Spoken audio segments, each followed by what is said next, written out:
So this is another question that came up in the box we passed around on Christmas Day.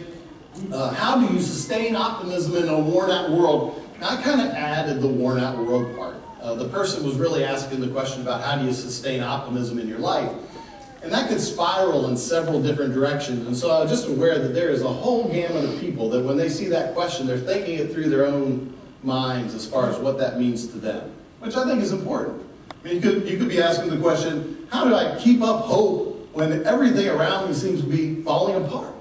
Or how am I ever going to get to the end, the light at the end of the tunnel, when I'm consumed by so much debt? Or how do I maintain my strength and courage when I'm not feeling well and my body is changing or I'm undergoing changes or disease or something? I mean, all of those questions you can find in that one, right?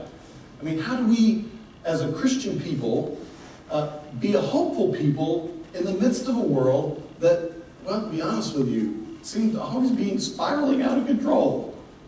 Especially in this day and age. Now, I'm not going to say that this day and age is any different than any other day and age. Matter of fact, a gentleman was talking with me just the other day, and he was saying, don't you believe that this is a sign of the end times, all the bad stuff that's happening? And I said, well, that's exactly what the people thought back when Nazi Germany was in existence, right? That's exactly what people thought when Napoleon was taking over. That's exactly what people thought when Genghis Khan was conquering the world. It's funny how all of those things are surrounded by violence, right? Violence that goes in the midst of the world, violence that's inflicted on others. And I said, we find ourselves in this present day and age going through the same things that other human beings have experienced throughout the ages. Matter of fact, over and over and over again, we're going to hear it actually in one of the texts that Jesus quotes in Matthew, is that he reminds us we're not supposed to be worrying about the future. And yet we do get caught up in that, don't we? Because we want to know how it ends and we want to know if we're all right. I mean, at the bottom line, it's a rather narcissistic thought process, isn't it? I wish I could, we know the end times. We can find out about the end times because I want to know I'm in. That's what people are really saying. In the meantime, Jesus says, why are you worrying about that? Live in the moment, live in today. That's what we heard in the text today. Over and over again, he shares that with the church. And so we're not supposed to get caught up in trying to figure out. And we are all at the same time supposed to be realistic. That the world around us is not always the best place. It's a broken and violent place that we find ourselves in. And so we're kind of invited into this story to kind of find our place in the midst of this journey that we're all together. But before we actually get to talking about that a little bit more, and I'm going to break it down into three kind of people to focus on today. But before we get to that, drawing on that word optimism, I'm aware that there are also some pessimists around. Did you all know that? Now, I'm not saying pessimists are bad. As a matter of fact, we're going to take the Opti-Pessi quiz. And I'm going to start with this by saying, when you use that word optimism, we just have to be aware that not everybody's an optimist. Some people are more pessimistic. And that's okay, and that's actually a healthy balance within a community. And so we're just going to do a little quiz to see where you find yourself. All right, so I'm going to show you a series of pictures. You need to think about the picture. First thing that comes to your mind when you see the picture. And then you need to determine whether you're an optimist or a pessimist based on the photo. Are you ready? Yes. I should do that with a big leg. Are you ready to rumble? Ready? Here's the first picture.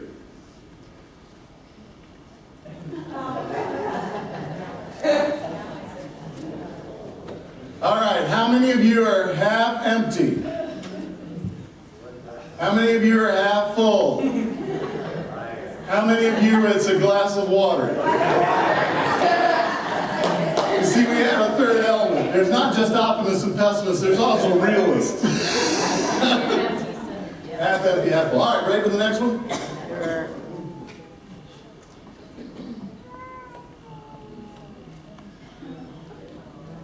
All right, how many of you are, we can pull this one off? How many of you are, we should pack it up and go home? All right, keep track now. You ready for the next picture?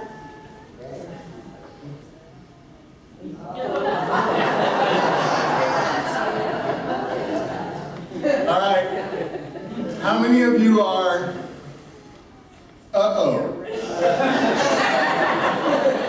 How many of you are, I'm getting a raise? All right, next picture.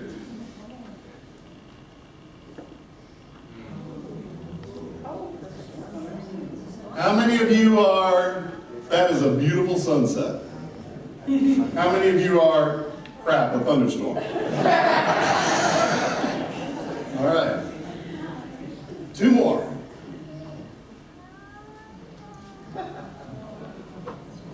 How many of you are, it's good luck to have rain at your wedding?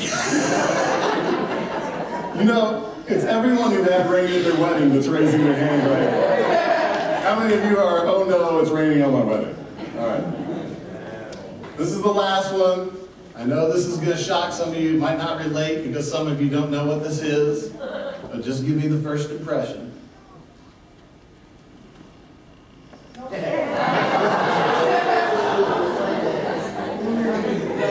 How many of you are, I don't have to go to work today?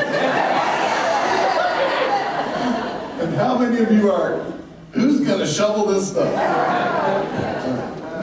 So based on the test, the quiz, let's see how many pessimists we have in the room. If you are a majority of pessimists, raise your hand. All right. How many of you are majority optimists? How many of you don't care? Well, I think it's interesting in that whole process is that there's a good balance within the church. You need both optimists and pessimists. In my household, Leslie and I represent both extremes. I am the unicorns and rainbows guy. It's always a positive slam on anything that I confront. Matter of fact, it drives her crazy because she is the pessimist. And we'll both use that language very openly, realizing that we strengthen each other. You know, there's that text which says iron sharpens iron. Matter of fact, I think Nick has that on the back of his shirt. It's the same way within any relationship or any community. We need each other because it can't be everybody's just all pie in the sky, happy-go-lucky about everything. Sometimes you need other folks to kind of ground it, to be honest about what's going on. And so it requires both. Yeah. Use the word realist. Realist, yeah, there's a good one. Pessimist sounds so negative, right? Realist. Well, I'm going to use pessimist about 100 other times this sermon today, but I'll remember that. I think it's a great word. No, I'm just kidding. I think realist is a good word. And so, with this question, how do you sustain optimism in a worn-out world? When I was actually reading that question, I just became aware that, for people of faith, sometimes we think, or we're led to believe, that everything should be pie in the sky. That if you have this relationship with Jesus Christ, it makes everything easy. Or your path should be paved for you, so to speak. And that is a false sense of optimism. I mean, that is not a healthy place to be. And Jesus never promises prosperity. He never promises that life's going to be easy. What Jesus promises is that God is the God of love, and that God, this God that we worship, will meet us right where we are. That God is able to enter into our midst, into our presence, into the situations in which we find ourselves. And what we draw on is the strength of knowing that we have been invited into a bigger story than ourselves. And that gives us the strength to persevere. We don't know the full end of that story, even though we want to know, right? But what Jesus invites us into is to be patient within in that place, knowing that God is there with us. God is there with us. Now, I know that's not what some of you want to hear. Some of you want to hear fairy tales and butterflies, right? You want to hear that all you need to do is give your life to Jesus and all the pain will be removed. But that'd be a lie. That would be a lie. It would be a deception, actually. And there are a lot of communities out there that want to portray that perception, and guess what? It sells really well. But all the disciples embraced this new life in Christ in a way in which they were willing to go to the end, even unto their death, because they embraced it and believed it so much, and they knew that they were a part of something bigger than themselves. Amen? So as we're getting started, just for starters, I just want to be aware that, just like we have a variety of different personalities here, optimists and realists, in the midst of this world, that there are also people that struggle with things that I will say require more than just conversation. And I want to start there because I want you to know, as your pastor, the pastor here at Cornerstone, that depression is a real disease, as well as bipolarity or any other kind of mental situation that people might deal with. And that those are things that individuals can't control. It's a part of their whatever chemical makeup, and we have tremendously gifted people that can provide help and assistance in those places. I've met countless people who've come to me for counseling, like, I just can't get this black cloud to get out, from over me. I go to church, I pray, I do it, then up for faith healing, all that. It just doesn't seem to go away. And the more I talk, the more I realize that they are clinically depressed. And they need to see somebody, they need to get some help. And so it's okay to go to a counselor, or to seek a psychologist or a psychiatrist. Those are people who are able to help in those situations.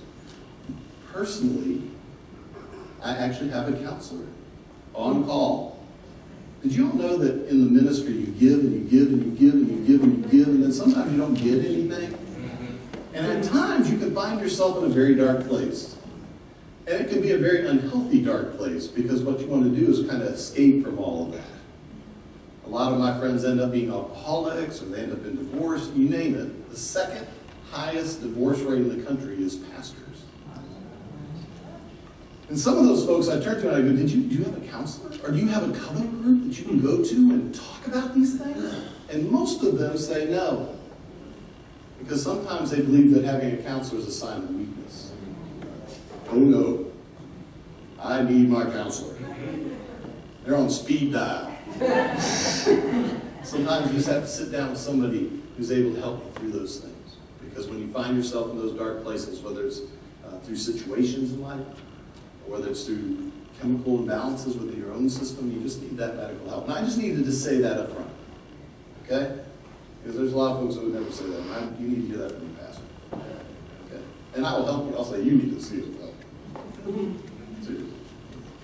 So that's just for starters. But as we kind of talk about this idea of sustaining optimism, or sustaining hope, or living a life of abundance in this world, the first person we've got to go to, of course, is Jesus, which is where we heard the text read today in Matthew chapter 6. And I love this picture of Jesus because this is the famous painting of Jesus sharing the Sermon on the Mount, the Beatitudes. Some people would say it's the essential teachings of Jesus. If you want to read the essential teachings of Jesus this afternoon, Matthew chapter 5, 6, and 7 is the full corpus of the Beatitudes. You can spend your whole life there and still grow and learn more. It's just an abundance of wisdom from God, and how Jesus is inviting us to live in this world. And some of the things that Jesus highlights and teaches the people there that day, it comes at the end of that passage in Matthew 6, 31 through 33, which we heard read, but I wanted to share with you in the Message translation. Because Eugene Peterson kind of breaks it down a little differently, and I think it's kind of cool. What Jesus says is, he says, what I'm trying to do here is to get you to relax. We can stop there. Let's just do a whole survey on getting you to relax, right? Loosen up a little bit. Just get you to relax and not be so preoccupied with getting, so you can respond to God's giving. Boom! Right? I mean, I spend a whole lot of time thinking about what I want, or what I want to get, or where I want to be. And sometimes that preoccupies my mind in such a way that it is unhealthy. And then I worry about it. Well, I'm not getting those things. I'm not accomplishing those things. I mean, we can get caught up in that in the life of the church too. Think about attendance, or who's coming, who's not, who's leaving, how are we going to grow? And you think, and you get worried about it and become preoccupied with something. People who don't know God and the way He works fuss over these things, but you know both God and how He works. And this is my favorite line, is steep your life in God reality. What I love about that combination is he talks about the spiritual, the God, this relationship with that bigger than ourselves. And then, what's the second word? Reality. Oh, good, thank you. You're paying attention. God, our faith, in that which is bigger than ourselves, and then reality. And then this idea of God initiative. In other words, what is God doing in this world? How's God making things right? In the NRSV, it says, committed to God's kingdom and God's righteousness. When you talk about that, it's opening your eyes and discerning what God is actually doing in the world. Because God is doing good stuff. And the second part of that is getting involved in the things that lead to justice. That's what righteousness means in Scripture. It's justice. God's justice. And then God's provisions. What God provides for us. Don't worry about missing out. You'll find all your everyday human concerns will be met. Whew, that's easier said than done, isn't it? Everybody reads that passage. This is such a comforting passage. No, it's not. I wrestle with this. How about you? But we need to hear this, because at its core is what brings us peace in the midst of a world that is in turmoil. What do we rest in? What do we trust in? What is our focus? Where is our heart? The second part of this passage, he concludes by saying, give your entire attention to what God is doing right now. Don't get worked up about what may or may not happen tomorrow. God will help you deal with whatever hard things come up when the time comes. Love the people you are in relationship with today. Celebrate the beauty of the day. Open your eyes to the opportunities that are before you now. Seek God's kingdom breaking through. Amen? Those are some good teachings, don't you think? This Jesus guy is pretty cool. He's got some good ideas. The other guy that popped in my mind was Paul. And I like this painting of Paul because Paul is a prisoner in shackles. Matter of fact, the Apostle Paul is the greatest missionary in all of Christian history, who's proclaimed the gospel to the Gentile nations. The Gentile world was all over the place. Every time he went into a city, you know what they did? They had a big parade. They welcomed him. They had cake. They had a party. They put him up at the Hilton. They said, speak. We'll pay you thousands of dollars so you can speak to us every day. Is that what he did? Now, you know what he found himself almost every time? Run out of town, excommunicated, and thrown in prison. Matter of fact, he's known as the missionary in shackles. When I was at St. Paul's Cathedral in London, England, they have a statue of Paul standing out at the front, of course, St. Paul's Cathedral. And he's got this beautiful robe on, and coming out of the bottom of the robe are shackles. He's the missionary in shackles, and yet he's the one who constantly reminds the church, the early church, that we, no matter what our circumstance, should embrace the fullness of God's joy in our life. Amen? That we have something to share in the moment. And what I love about Paul is that Paul reminds us time and time again that we can never account ourselves as a victim. Ooh. That's tough for some of us here, right? We like being the victim. Pity me, oh my gosh, I'm suffering so much. Paul says, stop it. Do not allow anyone to make you their victim, even yourself. You are a child of God and a person of worth. You are much more valuable than that. So no matter where you find yourself, whether you're in prison or people are belittling you or not encouraging you or not supporting you, know that you are a child rooted in God's love. That God gives you your identity and not the world. Amen? Paul writes from prison. Here's some of the words he says. Don't fret or worry. Instead of worrying, pray. Let petitions and praise shape your worries into prayers, letting God know your concerns. Before you know it, a sense of God's wholeness, everything coming together for good will come and settle you down. It's wonderful what happens when Christ displaces worry at the center of your life. This idea of displacing worry by being open to God's presence in your life. And you know what I hear in this text? And you can actually find several of these texts that you can read this afternoon as well. Philippians chapter 3 and 4. What Paul's focus is on is being thankful. Finding gratitude in every situation, even in shambles. Knowing that he is a part of a story bigger than himself.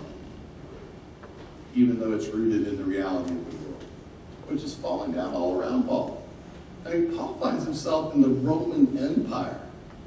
Everybody goes, ooh. I mean, that was dirty, nasty, rotten politics there. You think our political systems are crazy today? Read a little history on Rome. I mean, the Caesars thought they were God. Well, maybe that's not such an old thing. I don't know. Anyway, so let's keep on going. Which brings me to my third guest for the day. This is a mugshot, actually, that was taken in the Hanoi Hilton, 1964, Vietnam. A gentleman by the name of James Stockdale. His plane was shot down. He was taken as a prisoner of war.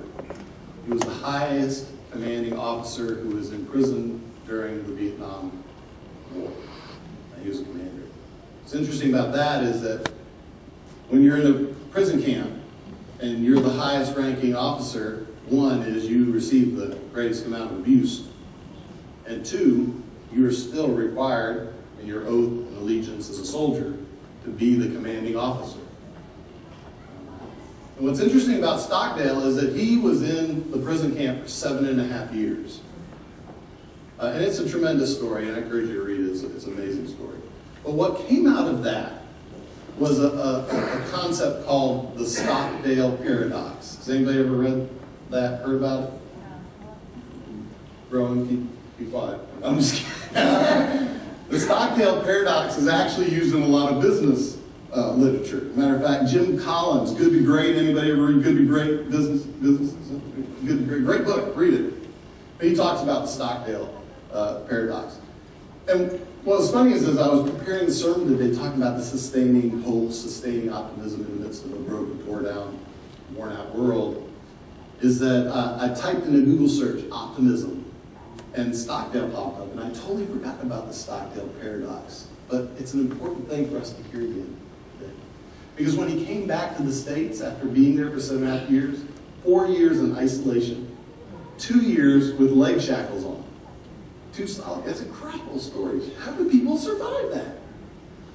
I was thinking, we think about our own lives and things we struggle with. So I went to the extreme. Being a Vietnam prisoner of war might be an extreme, don't you think? But Stockdale created a community there with all the other prisoners. And he encouraged them to continue on. And the reason he popped up when I typed in optimism is that they asked Stockdale when he came back, how did you make it? And who didn't make it? And Stockdale shares his story, which I'm going to highlight in just a moment. But what's interesting is his response was the people who didn't make it were the optimists. What he means is a false sense of optimism.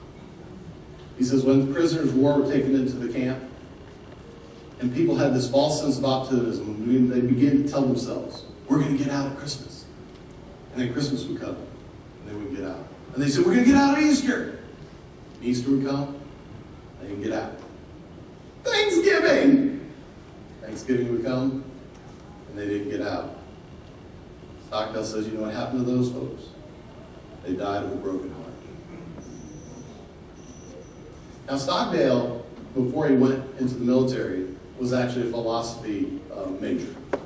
And so he's formed by the Stoics, which are Greek philosophers. And the Stoics, when you talk about Stoicism, at their foundation is realism.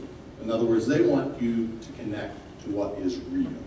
And so the Stoics basically say, in whatever situation you find yourself, there are situations in which you can resolve what's happening. And sometimes there are situations you can't. And that's the reality. And what James Stockdale does is he says that is where we find ourselves. What's interesting also is that you can hear that in Paul. Because Paul was formed by the Stoic philosophers. You can hear that same language, right? And so here's the Stockdale paradox. Retain faith, and I always substitute trust in there, that you will prevail in the end, regardless of the difficulties, and at the same time confront the most brutal facts of your current reality. Retain faith and trust that you will prevail in the end, regardless of the difficulties, and at the same time, that's an important juncture right there, and at the same time, confront the most brutal facts of your current reality. What he's talking about is finding yourself in a healthy place. Knowing that we've been invited to a story bigger than ourselves. And we know that because of that story, we will prevail. But also aware that when we find ourselves in this situation is what is real. And not to allow ourselves to create a false sense of reality. Businesses use this because they want it to apply to business, which makes me laugh a little bit. Because they use the Stockdale paradox, this paradox between having faith and being realistic. You know, they seem to think that that's at opposite ends of each other. But businesses use that, and they use it to actually sell more products or help their businesses improve. Now, I chuckle at that because one of the examples that Jim Collins uses is a diaper factory. And I'm thinking there's a big difference between a prisoner of war and a diaper factory. You know, why aren't we selling more diapers? Well, we're not confronting the facts. But it works. It works in life of the church, too. This little grid they actually came up with, and the top right quadrant there under committed is where Stockdale is focused. It's this idea of a real hope. Having a hopeful outlook, but at the same time having an accurate reality. You can kind of look around that grid and you kind of find yourself in different places in your life, right? You might even be able to find your own community in different places like this. Stockdale returned home. He began sharing the Stockdale paradox, and he became an admiral in the Navy, and it has a really good, healthy ending. But now that he looks back at that time when he was a prisoner of war, he's actually thankful. It's hard to believe.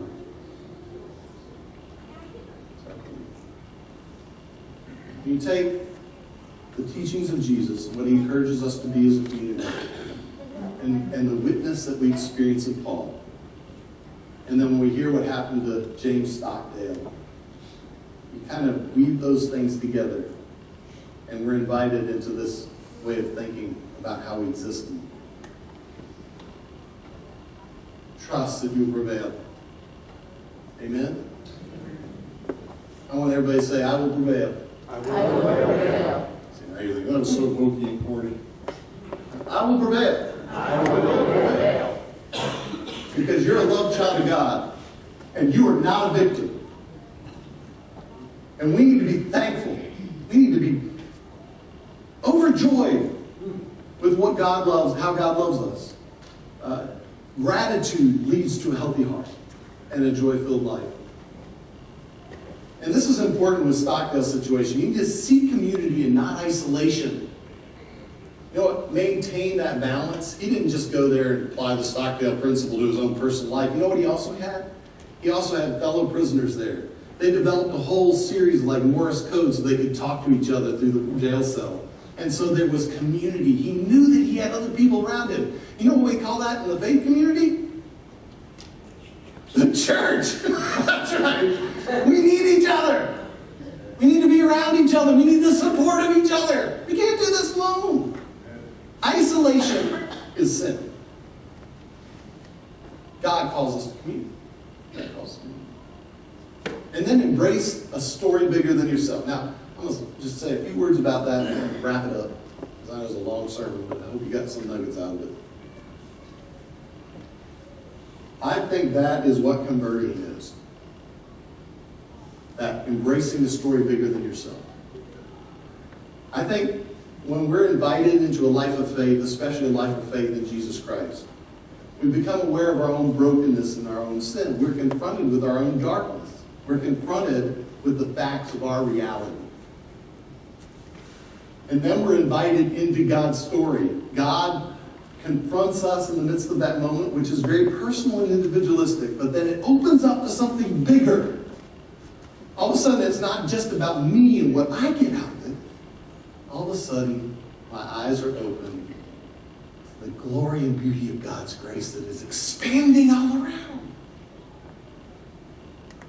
At its core, that's what gave the disciples the strength to be able to proclaim this good news of God's love in places that were not friendly and even took their lives.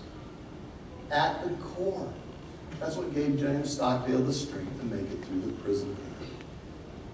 And at its core, it's where each and every one of us can find strength and hope. Trust that you will prevail and enter into the reality that we need to confront the facts of where we are in this moment. The world might be, or appear to be, or is a broken place, a worn down place. But as people of faith, we're called to be the ones who lift it up. The glory of God.